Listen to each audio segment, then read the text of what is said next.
Clear for liftoff.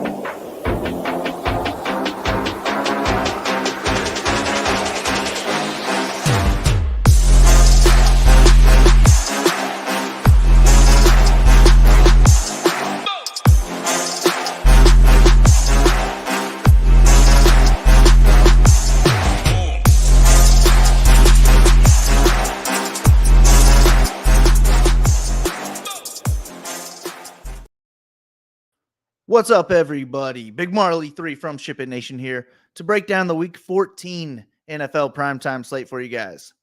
Before I get into that, I want to mention that we do have another discount available this week over at SHIPITNation.com.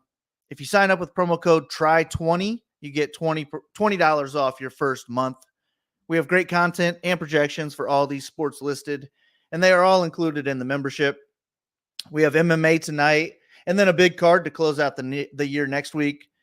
Hoop and Tambo are going to crush PGA, so I'm excited to follow their plays for that. But we've also been doing great in NBA. This NFL season has been amazing too. So go sign up with promo code TRY20 if you haven't yet and get in on these big wins. All right, let's get into this 3-game primetime slate.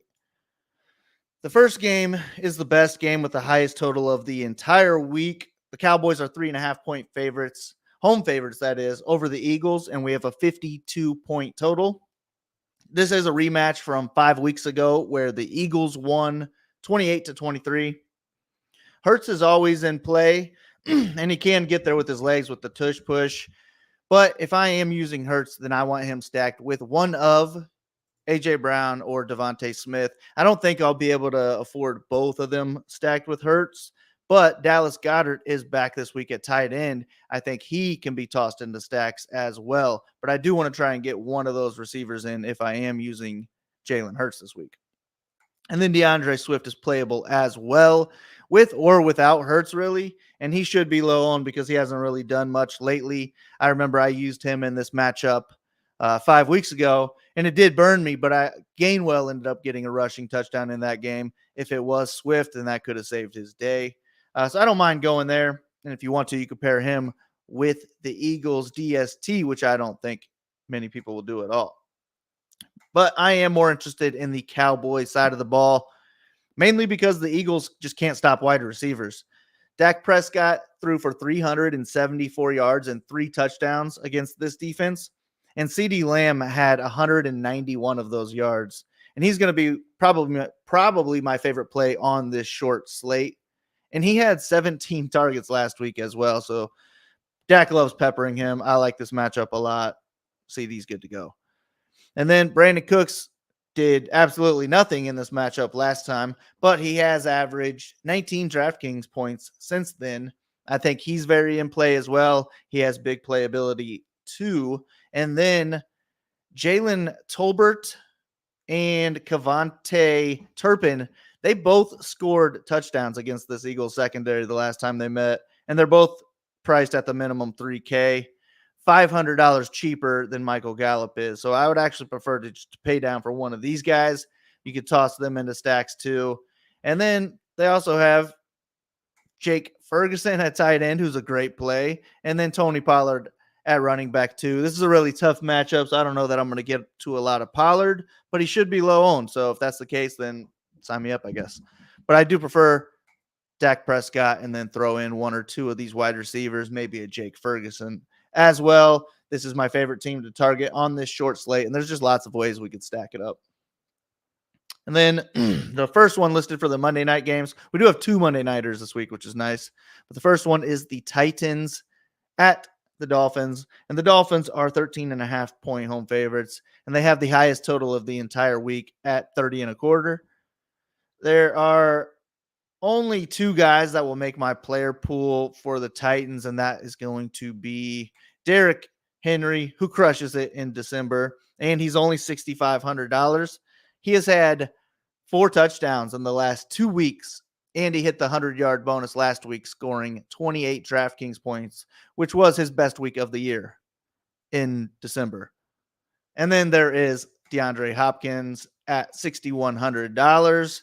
And they should be looking to pass a lot and play catch up in this game. So I think Hopkins is in play too. And then if we are playing that narrative that they're going to be playing from behind and passing to catch up, and we're not playing Derrick Henry, then I think that puts Tyjae Spears in play at 5K, and he's averaging almost 4 targets per game this season. I don't know that I will get there personally, but he would be the third guy that I would add to my list if there is a third guy that makes it. And then the Dolphins are much more in play. And Tua shouldn't be too owned on this slate, being priced right below Dak and Hurts. If I am using Tua, then I'm going to lock in at least one of Tyreek Hill or Jalen Waddle. Hill being the preferred play, of course. And he has been having an MVP caliber year.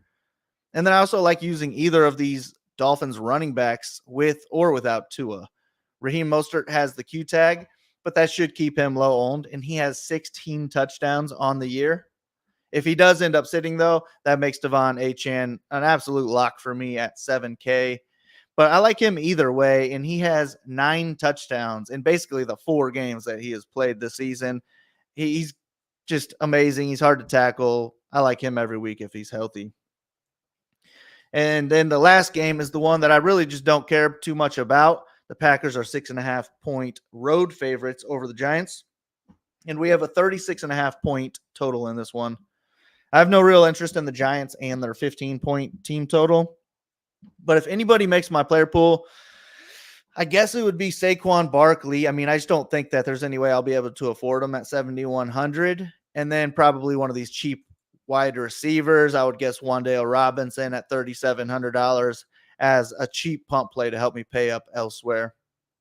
But that's probably it on the Giants side. The Green Bay side is more interesting, especially with Christian Watson and Jaden Reed both having Q tags. I would expect Watson to sit and then Reed to play. But either way, Romeo Doubs is only 5K, and he becomes a better play if either or both of those guys sit.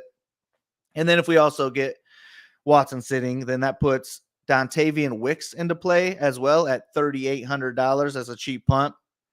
And then I'd be okay with either Aaron Jones or A.J. Dillon if the other one sits.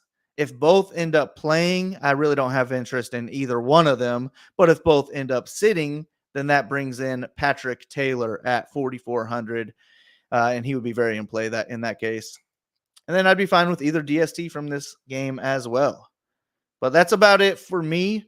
My entire player pool with notes on every player will be posted over at SHIPITNation.com. Go sign up with that promo code TRY20 and get $20 off your first month. All sports are included for one low price, so you guys can play more and pay less. I will be back next week with another Primetime Slate breakdown, but if you guys can hit that like and subscribe button for us, it really helps out. Good luck on this 3-game slate, and I hope to see some Ship It logos up top. Thanks for listening. Go ship something.